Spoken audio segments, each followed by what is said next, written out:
So this is my HPI Firestorm with a Mk2 transit body on it that I put on recently.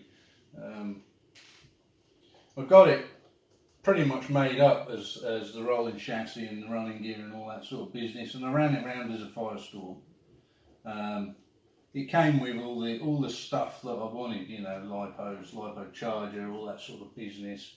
And I think it was originally a brushed one, but maybe he'd spent a bit of time buying parts for it, upgraded parts, hop-ups as they call them, and it had got a brushed motor in it now,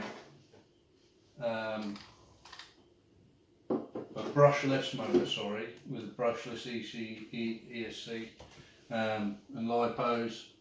And it's got all sorts of aluminium bits and pieces on there, shocks and stuff, but I've been using it as a sand car. And of course I would take it away with me on the weekends and doing the kite buggy and stuff. And if there was no wind or the wind conditions weren't right, then we'd get all our RC cars out. So we've got the sand tyres on there, the brushless motor, lipo power, and it's just great on the open beach. But with the old body, it just filled it with sand. Every time I went in there to change the battery, it was just full of sand and crap, and I was like, oh, that's no good. So I got this body. I got this one and another one which you'll see soon, and they're just the Camtech ABS injection molded bodies. I thought, well, let's do like an old rustic sort of transit van. So we did the spray job and then I sanded it in, so it's looking like all faded up, almost like a, what was it, a telecom van or a BT van or something like that. Mainly because when it's on, took it off now, when it's on, I sort of kept the arches intact as much as I could, and the sand doesn't really get in there as bad as it used to, but so that's quite cool. I like it too. It's got a big flat surface, so if I want to mount a camera on there, it will. So that works out pretty cool. Just put it down there, and then yeah, all the aluminium bits, which is great. They look great, but I found it was so temperamental when you hit stuff. The fail points, which would normally be a linkage or something like that would break and it's easy to repair. Well, actually, I did clip the curb one day and then just smashed all the front of the truck off and broke it across there. So then I had to reinforce it there. And every time you put like a stronger part on, the next weakest link breaks every time. So that's why I drive it on the beach, because there isn't much to hit there really. Got the old wheelie bar.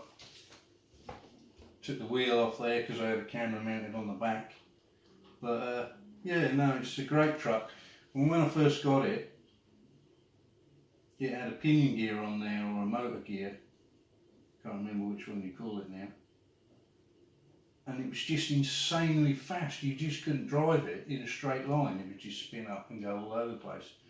So I put a smaller gear on there, which in my mind, running motorbikes and stuff, if you put shorter gearing on things, then they just act a bit more crazy. But what I discovered was the brushless motors with a lipo battery produce so much power that when you got the big cog on there, it just makes it have it.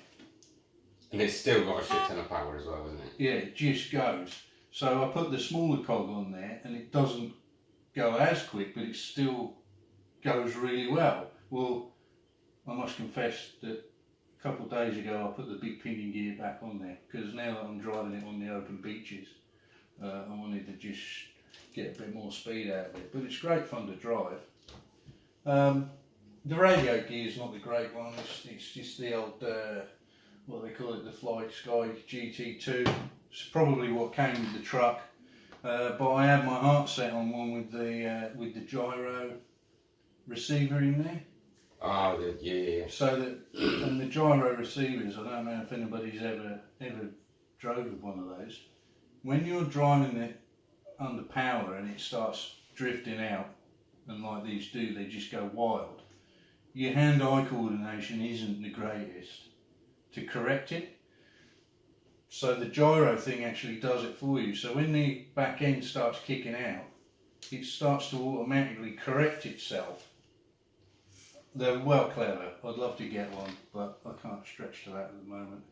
So it's just staying as it is. But yeah, I love this truck. It's been good fun. I nearly sold it a couple of times, but you know, I just like it, so I'm going to keep it around for a bit until I want to do something else. You've driven this, haven't you? Yeah, it's a monster.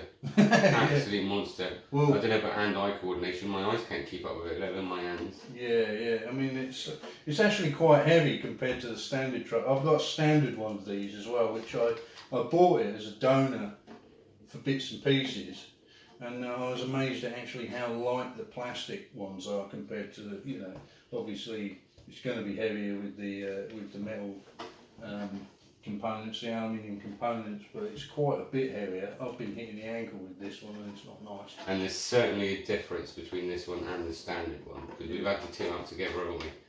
And there is certainly a difference in power. Yeah. Well, the other one that I got with its original speed controller that came with it was only going to handle like 2S lipos, and then you put the 3S lipo in this with the brushless motor, and it just flies. I've actually seen some guys online doing the speed runs using this as a base car to work with, and you know, some of these guys are hitting like 130 miles an hour. Admittedly, I only watch those to see when they crash and smash them to pieces and they just get obliterated, and I find it insanely funny. Crazy fast. Yeah. So, but you had a couple nitro cars, didn't you?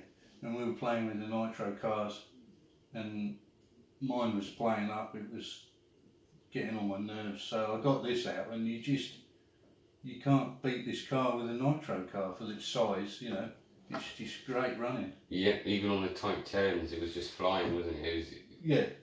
It was taking turns 10 times wider, probably running twice the distance around the little circuit we had. Yeah. And it was still unbeatable. Yeah, still rapid. Yeah, I love it. I'll try and get so. Oh, well, I don't. If you ever come across some of my other videos where I'm doing my kite buggy, we had a low wind day.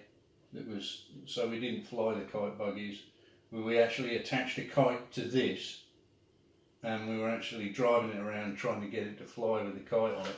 It's fun. That's awesome. Yeah, there's a few clips on one of my other videos, oh no, I haven't put a video up. My mate did.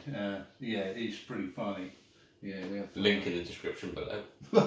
You've done about that. I haven't figured out how to do it yet. So yeah, it's all fun.